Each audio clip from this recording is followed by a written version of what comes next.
केशव नगर राज्य के हरियापुर गांव में राधा नाम की एक सुंदर कन्या रहा करती थी। वह दिन भर अपनी सखी आरती के साथ खेतों में काम किया करती थी। चल राधा, आज तो सूरज भी हमसे पहले घर चला गया। हाँ, माँ ने कहा था देर मत करना, आज कोई मेहमान आ रहे हैं शायद।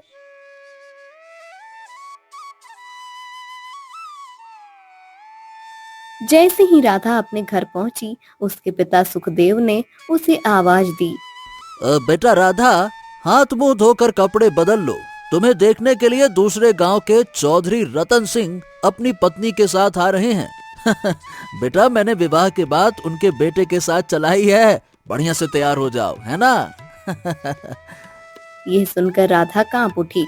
वह बिना कुछ कहे अपनी सखी आरती के साथ एक कमरे में चली गई। चल जल्दी तैयार हो जा, आज तो तेरे होने वाले सास ससुर तुझे देखने आ रहे हैं। मैंने सुना है रिश्ते वाले एक एक बात पर बारीकी से नजर रखते हैं। धत तेरी की, तू तो ऐसे बोल रही है जैसे तुझे सब तजुर्बा हो। तभी राधा की माँ बिंदिया कमरे में आ गई। चल राधा, चौधरी जी अपने पत्नी के साथ दूसरे कक्ष में बैठे हैं, तुम्हारे पिताजी भी वही हैं। राधा एक थाली में मिट्टी के गिलास में पानी लेकर वहां पहुंची। चौधरी की पत्नी ने राधा को देखते ही सुखदेव से कहा, मुझे लड़की बहुत पसंद आई, मैं इसे अपनी बहू बनाने को तैयार हूँ। तो बात खत्म करो भाई। भाई, हमारे घर के सारे फैसले हमारी पत्नी ही लेती हैं। अगले ही पल राधा की आंखों में एक विचित्र चमक उभरी। वह घूरती हुई बोली, दफा हो जाओ, मैं पहले से ही विवाहित हूँ और एक शादीशुदा स्त्री कभी किसी और पुरुष से विवाह करने की सोच भी नहीं सकती। यह सुनकर चौधरी और उसकी पत्नी चौंक गए। राधा, ये क्या बदतमीजी है? पर राधा कुछ नहीं बोली। वह पायल खनखनाते हुए क्रोध में दूसरे कक्ष में चली गई।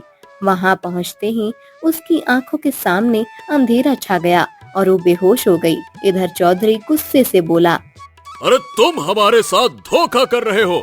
तुम्हारी पुत्री पहले से ही विवाहित है। चौधरी जी क्षमा कर दीजिए। न जाने मेरी बेटी को क्या हो गया है। सारा गांव जानता है कि राधा अभी कुंवारी है, उसका विवाह नहीं हुआ है। अगर कुंवारी है तो और भी शर्म की बात है। इसमें लाज शर्म नाम की कोई चीज नहीं। हमें ऐसे परिवार में रिश्ता नहीं जोड़ना। इतना कहकर चौधरी और उसकी पत्नी वहां से चले। सुखदेव गुस्से में अपनी पत्नी से बोला, केशव नगर राज्य के हरियापुर गांव में राधा नाम की एक सुंदर कन्या रहा करती थी। वह दिन भर अपनी सखी आरती के साथ खेतों में काम किया करती थी। चल राधा, आज तो सूरज भी हमसे पहले घर चला गया। हाँ, माँ ने कहा था देर मत करना, आज कोई मेहमान आ रहे हैं शायद।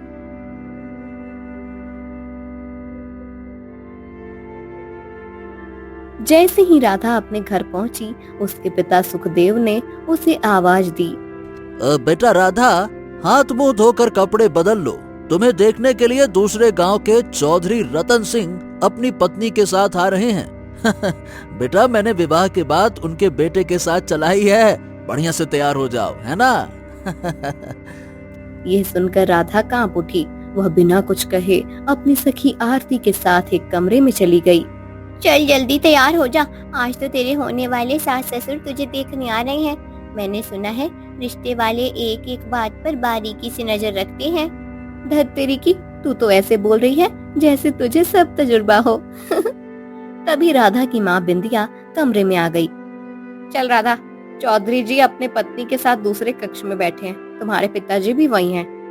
राधा एक थाली में मिट्टी के गिलास में पानी लेकर वहां पहुंची। चौधरी की पत्नी ने राधा को देखते ही सुखदेव से कहा, मुझे लड़की बहुत पसंद आई, मैं इसे अपनी बहू बनाने को तैयार हूँ। तो बात खत्म करो भाई। भाई, हमारे घर के सारे फैसले हमारी पत्नी ही लेती हैं। अगले ही पल राधा की आंखों में एक विचित्र चमक उभरी। वह घूरती हुई बोली, दफा हो जाओ, मैं पहले से ही विवाहित हूँ और एक शादीशुदा स्त्री कभी किसी और पुरुष से विवाह करने की सोच भी नहीं सकती। यह सुनकर चौधरी और उसकी पत्नी चौंक गए। राधा, ये क्या बदतमीजी है? पर राधा कुछ नहीं बोली। वह पायल खनखनाते हुए क्रोध में दूसरे कक्ष में चली गई। वहां पहुंचते ही उसकी आंखों के सामने अंधेरा छा गया और वो बेहोश हो गई। इधर चौधरी गुस्से से बोला, अरे तुम हमारे साथ धोखा कर रहे हो। तुम्हारी पुत्री पहले से ही विवाहित है। चौधरी जी क्षमा कर दीजिए।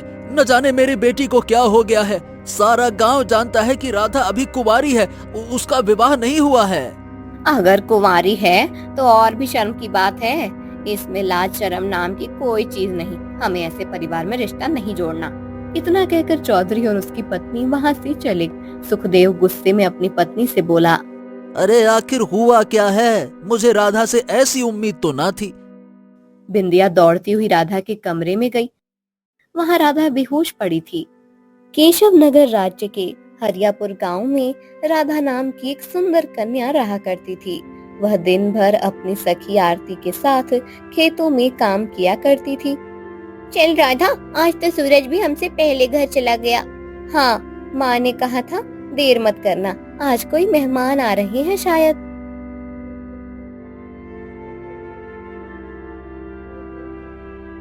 जैसे ही राधा अपने घर पहुंची, उसके पिता सुखदेव ने उसे आवाज दी, बेटा राधा, हाथ मुंह धोकर कपड़े बदल लो। तुम्हें देखने के लिए दूसरे गांव के चौधरी रतन सिंह अपनी पत्नी के साथ आ रहे हैं। बेटा, मैंने विवाह के बाद उनके बेटे के साथ चलाई है। बढ़िया से तैयार हो जाओ, है ना? यह सुनकर राधा कांप उठी। वह बिना कुछ कहे अपनी सखी आरती के साथ एक कमरे में चली गई। चल जल्दी तैयार हो जा, आज तो तेरे होने वाले सास ससुर तुझे देखने आ रहे हैं। मैंने सुना है रिश्ते वाले एक एक बात पर बारीकी से नजर रखते हैं। धत तेरी की, तू तो ऐसे बोल रही है जैसे तुझे सब तजुर्बा हो। तभी राधा की माँ बिंदिया कमरे में आ गई। चल राधा, चौधरी जी अपने पत्नी के साथ दूसरे कक्ष में बैठे हैं, तुम्हारे पिताजी भी वही हैं। राधा एक थाली में मिट्टी के गिलास में पानी लेकर वहां पहुंची। चौधरी की पत्नी ने राधा को देखते ही सुखदेव से कहा, मुझे लड़की बहुत पसंद आई, मैं इसे अपनी बहू बनाने को तैयार हूँ। तो बात खत्म करो भाई। भाई, हमारे घर के सारे फैसले हमारी पत्नी ही लेती हैं। अगले ही पल राधा की आंखों में एक विचित्र चमक उभरी। वह घूरती हुई बोली, दफा हो जाओ, मैं पहले से ही विवाहित हूँ और एक शादीशुदा स्त्री कभी किसी और पुरुष से विवाह करने की सोच भी नहीं सकती। यह सुनकर चौधरी और उसकी पत्नी चौंक गए। राधा, ये क्या बदतमीजी है? पर राधा कुछ नहीं बोली। वह पायल खनखनाते हुए क्रोध में दूसरे कक्ष में चली गई। वहां पहुंचते ही उसकी आंखों के सामने अंधेरा छा गया और वो बेहोश हो गई। इधर चौधरी गुस्से से बोला, अरे तुम हमारे साथ धोखा कर रहे हो। तुम्हारी पुत्री पहले से ही विवाहित है। चौधरी जी क्षमा कर दीजिए। न जाने मेरी बेटी को क्या हो गया है। सारा गांव जानता है कि राधा अभी कुंवारी है, उसका विवाह नहीं हुआ है। अगर कुंवारी है तो और भी शर्म की बात है। इसमें लाज शर्म नाम की कोई चीज नहीं। हमें ऐसे परिवार में रिश्ता नहीं जोड़ना। इतना कहकर चौधरी और उसकी पत्नी वहाँ से चले। सुखदेव गुस्से में अपनी पत्नी से बोला, अरे आखिर हुआ क्या है? मुझे राधा से ऐसी उम्मीद तो ना थी। बिंदिया दौड़ती हुई राधा के कमरे में गई। वहाँ राधा बेहोश पड़ी थी। केशव नगर राज्य के हरियापुर गांव में राधा नाम की एक सुंदर कन्या रहा करती थी। वह दिन भर अपनी सखी आरती के साथ खेतों में काम किया करती थी। चल राधा, आज तो सूरज भी हमसे पहले घर चला गया। हाँ, माँ ने कहा था देर मत करना, आज कोई मेहमान आ रहे हैं शायद।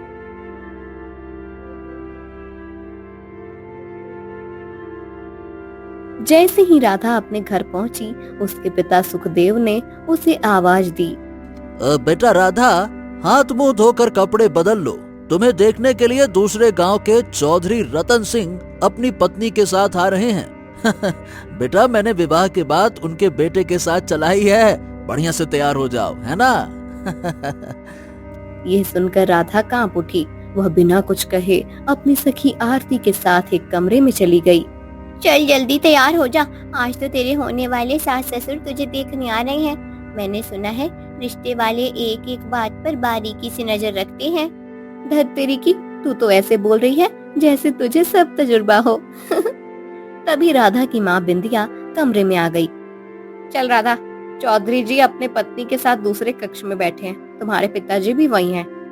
राधा एक थाली में मिट्टी के गिलास में पानी लेकर वहां पहुंची। चौधरी की पत्नी ने राधा को देखते ही सुखदेव से कहा, मुझे ये लड़की बहुत पसंद आई, मैं इसे अपनी बहू बनाने को तैयार हूँ। तो बात खत्म करो भाई। भाई, हमारे घर के सारे फैसले हमारी पत्नी ही लेती हैं। अगले ही पल राधा की आंखों में एक विचित्र चमक उभरी। वह घूरती हुई बोली, दफा हो जाओ, मैं पहले से ही विवाहित हूँ और एक शादीशुदा स्त्री कभी किसी और पुरुष से विवाह करने की सोच भी नहीं सकती। यह सुनकर चौधरी और उसकी पत्नी चौंक गए। राधा, ये क्या बदतमीजी है? पर राधा कुछ नहीं बोली। वह पायल खनखनाते हुए क्रोध में दूसरे कक्ष में चली गई। वहां पहुंचते ही उसकी आंखों के सामने अंधेरा छा गया और वो बेहोश हो गई। इधर चौधरी गुस्से से बोला, अरे तुम हमारे साथ धोखा कर रहे हो। तुम्हारी पुत्री पहले से ही विवाहित है। चौधरी जी क्षमा कर दीजिए। न जाने मेरी बेटी को क्या हो गया है। सारा गांव जानता है कि राधा अभी कुंवारी है, उसका विवाह नहीं हुआ है। अगर कुंवारी है तो और भी शर्म की बात है। इसमें लाज शर्म नाम की कोई चीज नहीं। हमें ऐसे परिवार में रिश्ता नहीं जोड़ना। इतना कहकर चौधरी और उसकी पत्नी वहाँ से चले। सुखदेव गुस्से में अपनी पत्नी से बोला, अरे आखिर हुआ क्या है? मुझे राधा से ऐसी उम्मीद तो ना थी। बिंदिया दौड़ती हुई राधा के कमरे में गई। वहाँ राधा बेहोश पड़ी थी। अरे आखिर हुआ क्या है? मुझे राधा से ऐसी उम्मीद तो ना थी। बिंदिया दौड़ती हुई राधा के कमरे में गई। वहाँ राधा बेहोश पड़ी थी। राधा, क्या हुआ बेटी? होश में आओ। बिंदिया ने आरती से पूछा, क्या हुआ है इसे? पता नहीं माँ जी, बस अचानक कमरे में आकर गिर गई। राधा बेहोश की हालत में थी। उसकी आत्मा कहीं और भटक रही थी। उसे अपने अंतर्मन की आवाज दूर से सुनाई दे रही थी। अगले ही पल राधा की आंख एक सुंदर नदी किनारे जंगल में खुली। राधा ने देखा कि नदी के किनारे एक बहुत सुंदर नाव खड़ी थी।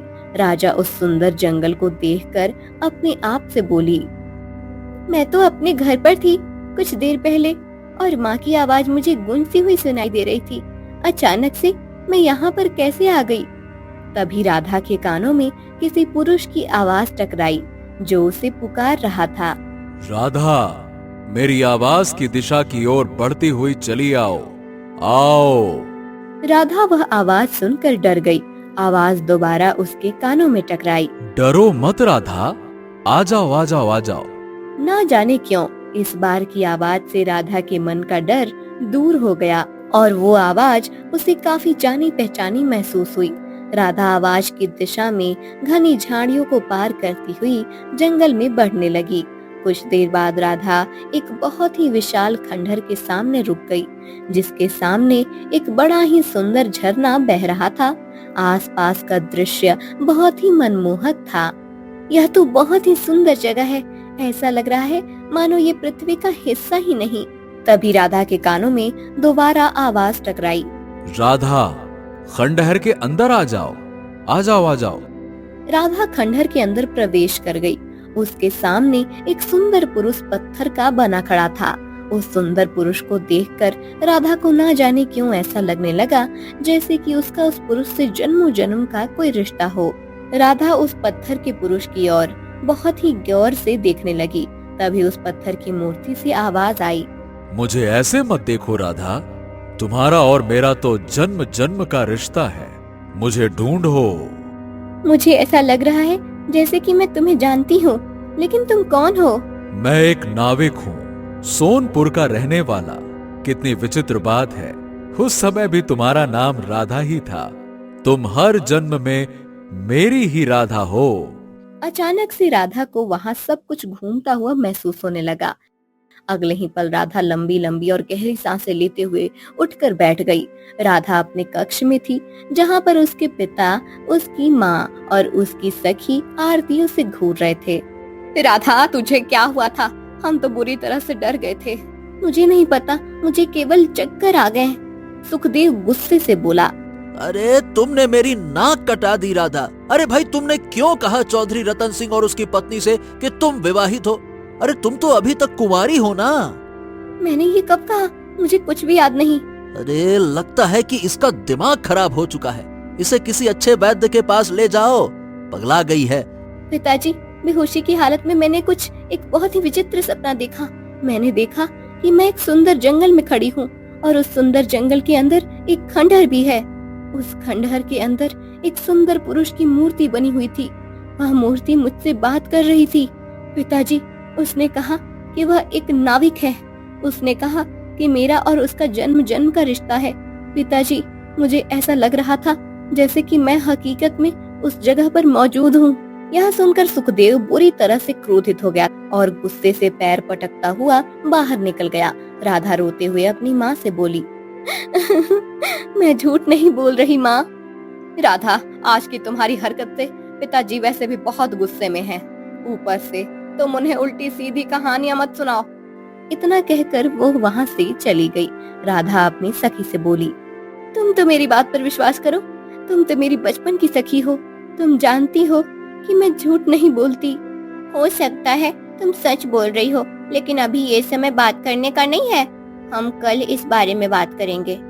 इतना बोलकर आरती वहाँ से चली गई। उस रात के बाद राधा को वही सपना बार बार आने लगा।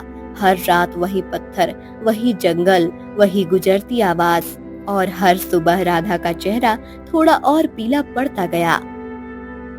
सोनिया जी, राधा को देखिए जरा, चेहरा जैसे सफेद हो गया है, जैसे कोई डर उसके भीतर जम गया हो। हाँ बिंदिया, अब लगने लगा है कि राधा जो कह रही है वो झूठ नहीं हो सकता। कोई तो बात है। औरत का मन कभी कभी सच को पहले जान लेता है। राधा की माँ राधा से बोली, अगर तू विवाह नहीं करना चाहती तो मत कर, हमें कोई जल्दी नहीं है, पर अपने आप को यूं मत खो। माँ, क्यों आ रहा है ये सपना बार बार? क्यों कोई गूंजता है मेरे नाम को लेकर? राधा, राधा, आखिर क्यों? उस दिन राधा ने अपनी सहेली आरती को घर बुलाया। आरती, तुम मेरी बचपन की सहेली हो। मैं जानती हूँ कि तुम मेरा मन समझती हो। मैं तुझसे सच कह रही हूँ कि वही सपना मुझे फिर आया। बार बार वही गूंज, और ना जाने क्यों लगता है कि उस पत्थर के नाविक से मेरा जन्मों जन्म का कोई रिश्ता है। राधा, तेरे माता पिता बहुत चिंता में हैं। आरती, मैं तेरी कसम खा के कहती हूँ, ये सपना झूठ नहीं है, कोई बात जरूर है। आरती गहरे सोच में डूब गई। कुछ देर बाद वह बोली, हाथ पर हाथ रखकर कुछ नहीं होगा राधा। अगर तेरा सपना सच है तो उस सपने में जो पत्थर का नाविक खुद को सोनापुर गांव का बता रहा है, अगर वो गांव वास्तव में इस संसार में कहीं मौजूद है तो हाँ, मैं मान लूंगी कि तेरे सपने का तुझसे कोई गहरा संबंध है।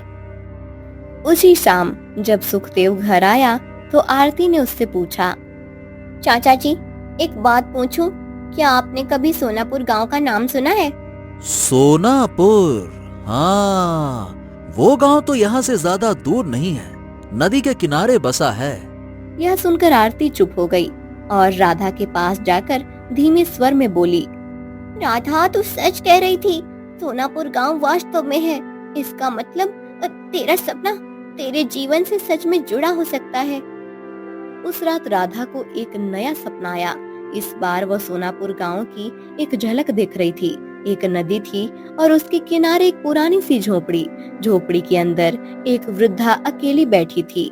वह रो रही थी और आटे से रोटियां बना रही थी, लेकिन उसके आंसू रोटियों में गिर रहे थे।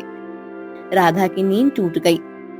अगले ही दिन उसने आरती को फिर बुलाया और सब कुछ बताया।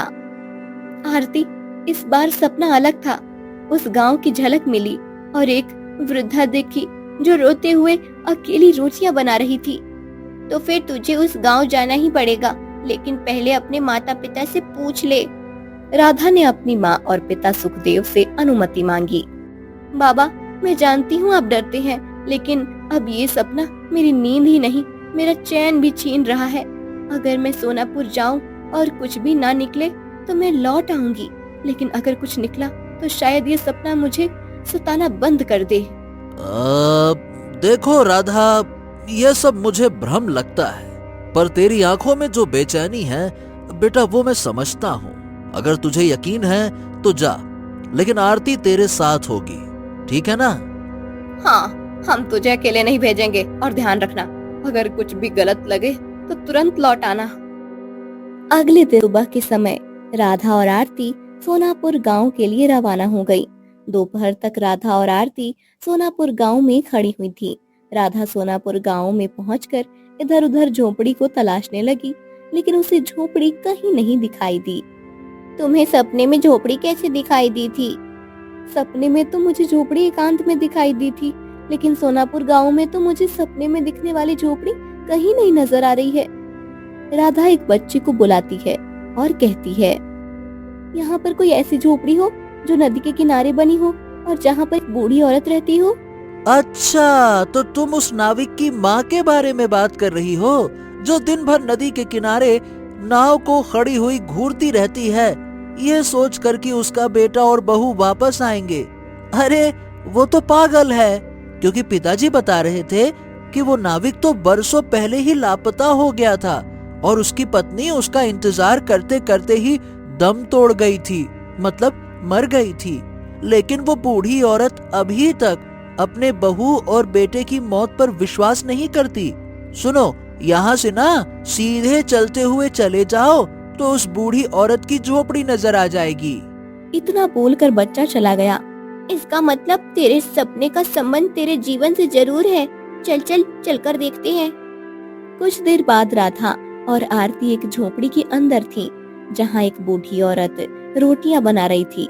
बूढ़ी औरत को देखकर राधा तुरंत आरती से बोली, आरती, यही वो औरत है जो मुझे कल रात सपने में दिखाई दी थी। बूढ़ी औरत की नजर जैसे ही राधा पर पड़ी, वह तुरंत अपने आंसू पोंछकर खुशी से चहकते हुए बोली, बिटिया तू आ गई। मुझे विश्वास था कि मेरी बहू जरूर लौटेगी।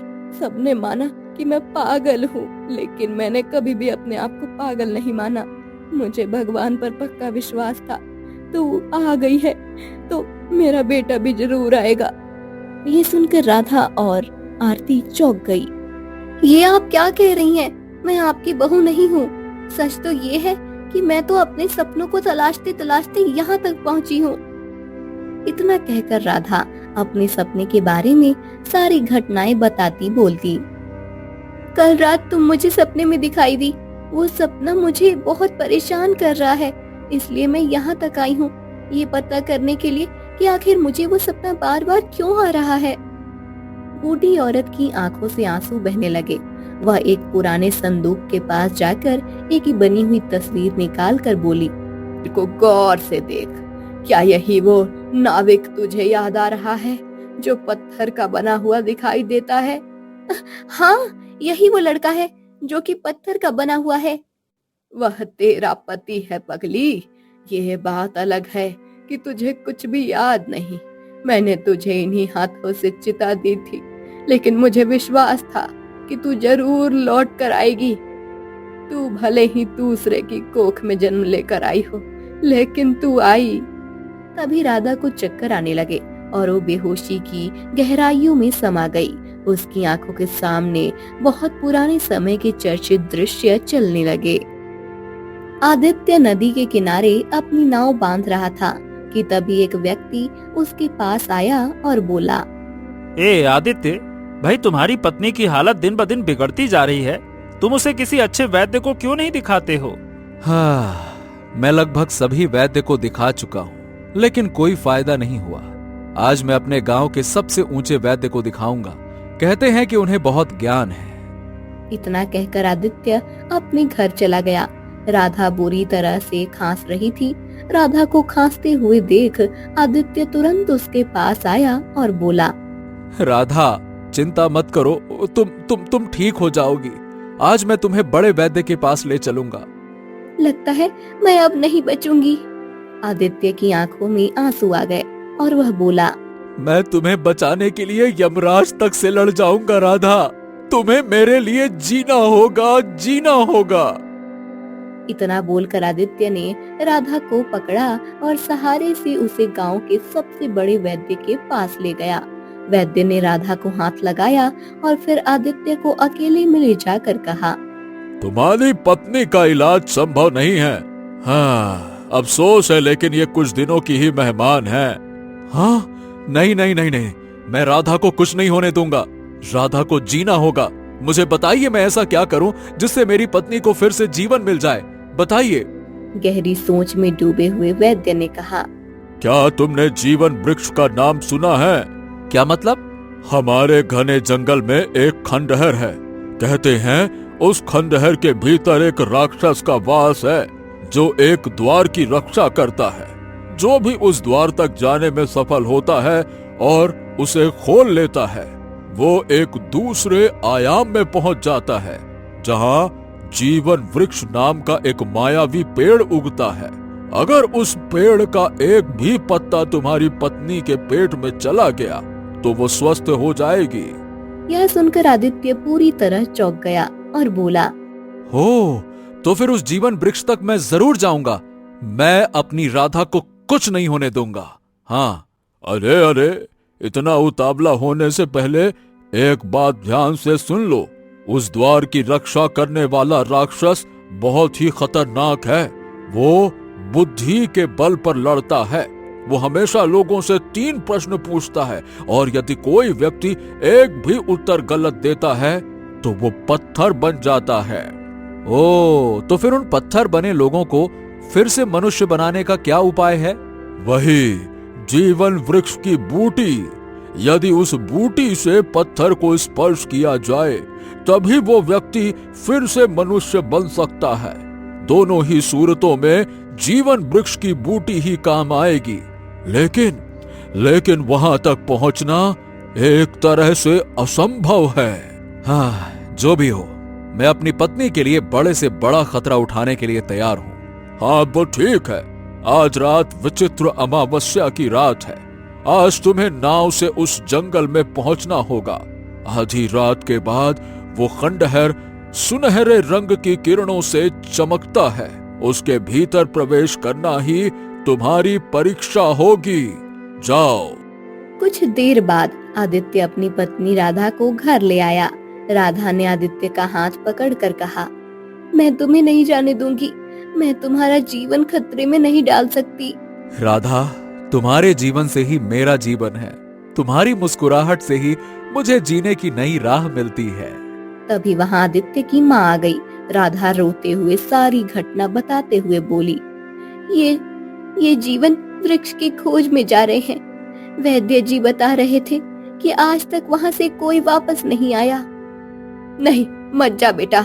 माँ, मेरा इंतजार करना, मैं जरूर लौटूंगा। इतना कहकर आदित्य रात के अंधेरे में अपनी नाव निकालता है और नदी में चलना शुरू कर देता है। कुछ घंटों के बाद वो आधे घने जंगल में पहुंचा। उसे एक खंडहर रंग बिरंगी किरणों से चमकता हुआ दिखाई दिया। जैसे ही उसने उस खंडहर के भीतर कदम रखा, वहाँ काला धुआं फैल गया और एक विशाल राक्षस प्रकट हुआ। न जाने कितने लोग दूसरे आयाम में जाने के लिए यहाँ तक आते हैं, लेकिन जिस द्वार से तुम जाओगे वहाँ तक पहुँचने के लिए तुम्हें मेरे 3 प्रश्नों का उत्तर देना होगा। यदि कोई उत्तर गलत हुआ तो तुम्हारा अंत निश्चित है। तुम जीवित तो रहोगे पर पत्थर के रूप में। हाँ, ठीक है, मुझे मंजूर है। पूछो अपने प्रश्न। हाँ, तो पहला प्रश्न है, कौन सा ऐसा सत्य है जिसे सब जानते हैं पर स्वीकार करना सबसे कठिन होता है? अब मृत्यु है वो सत्य। हाँ, सही उत्तर। अब दूसरा प्रश्न सुनो, वो क्या है जो जितना बांटो उतना ही बढ़ता है? प्रेम है वो।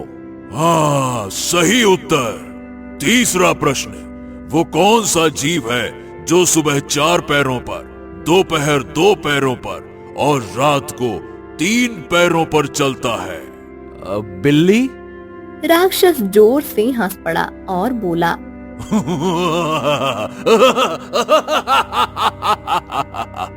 तू तो गया। अगले ही पल आदित्य पत्थर की मूर्ति में परिवर्तित हो गया। उधर सुबह तक आदित्य जब वापस नहीं आया तो राधा की तबीयत और बिगड़ गई। वह पूरी तरह से हंसने लगी। राधा की सास उसके पास आई और बोली, धीरज रख बेटी, मेरा बेटा जरूर आएगा। समय ऐसा ही बीच में लगता है। लेकिन आदित्य वापस नहीं आया। एक दिन राधा रात के समय अपनी सास से बोली, मुझे लगता है आदित्य सवालों के जवाब नहीं दे पाया और पत्थर का बन गया। अब मैं भी हिम्मत हार चुकी हूँ। लेकिन तू चिंता मत कर, मैं अपने पति को बचाने के लिए अगला जन्म जरूर लूंगी। मैं तुझे ढूंढती हुई यहाँ जरूर आऊंगी और अपने पति को दोबारा से ठीक करूंगी। हमारा प्रेम इस संसार में अमर हो जाएगा। इतना कहकर राधा ने दम तोड़ दिया। सास ने राधा का अंतिम संस्कार कर दिया और झोपड़ी में आकर फूट फूट कर रोने लगी। कुछ देर बाद वह रोना छोड़कर अपने आप से बोली, मेरी बहू ने मुझे वचन दिया है। अगले ही पल राधा की आंख खुल गई। उसने आरती की ओर देखा और बोली, मुझे सब कुछ याद आ गया, ये मेरा दूसरा जन्म है। इतना कहकर राधा ने अपनी बुजुर्ग सास को गले लगा लिया और बोली, तुम्हारा विश्वास बहुत पक्का था माँ। तुम्हारे विश्वास की वजह से ही मैं दूसरा जन्म लेकर यहाँ तक पहुँची हूँ, लेकिन मेरा आदित्य अभी तक नहीं आया। चिंता मत करना, जो वचन मैंने पिछले जन्म में दिया था, मैं स्वयं उस जंगल में जाऊंगी और जीवन वृक्ष की बूटी लाकर अपने पति को ठीक करूंगी, उन्हें असली रूप में ले आऊंगी। इतना कहकर राधा बाहर जाने लगी। तभी आरती बोली, राधा मैं भी तुम्हारे साथ चलूंगी। नहीं, ये लड़ाई मेरे अकेले की है आरती। तू माँ का ख्याल रखना, विश्वास रखो, मैं वापस जरूर आऊंगी। इतना कहकर राधा वहाँ से चली गई। अर्धरात्रि का समय था और चारों ओर सन्नाटा पसरा हुआ था। वह अकेले नदी के किनारे पहुंची थी, जहाँ एक नाव उसका इंतजार कर रही थी। मैं डरूंगी नहीं, चाहे कुछ भी हो जाए। नाव में बैठकर राधा ने गहरे जंगल का रुख कर लिया। वहां दूर एक खंडहर चमक रहा था, जैसे कोई उसे बुला रहा हो। खंडहरों के अंदर प्रवेश करते ही राधा की नजर उस पत्थर की मूर्ति पर पड़ी थी। आदित्य की थी। आदित्य! राधा की आंखों में आंसू आ गए। मैं तुम्हें यूं नहीं छोड़ सकती, मैं जीवन वृक्ष की बूटी लेकर ही लौटूंगी। इतना बोलकर राधा आगे बढ़ गई। तभी चारों ओर काला धुआं फैल गया और एक भयानक राक्षस प्रकट हो गया। न जाने कितने लोग इस द्वार से दूसरे आयाम में जाने के लिए आए, पर सब पत्थर बन गए। जो बाहर पत्थर के रूप में दिख रहा है, क्या उसे देखकर तू डरी नहीं? नहीं, वो मेरा पति है, मैं उसे वापस लेने आई हूँ। राक्षस ने 3 प्रश्न पूछने का ऐलान कर दिया। पहला प्रश्न, वो क्या है जो टूटे तो आवाज नहीं करता? सासू का रिश्ता। दूसरा प्रश्न, वो कौन है जो खुद जलकर औरों को प्रकाश देता है? प्रेम।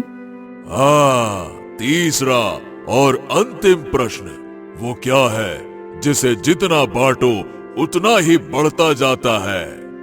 विश्वास। राक्षस हंस पड़ा।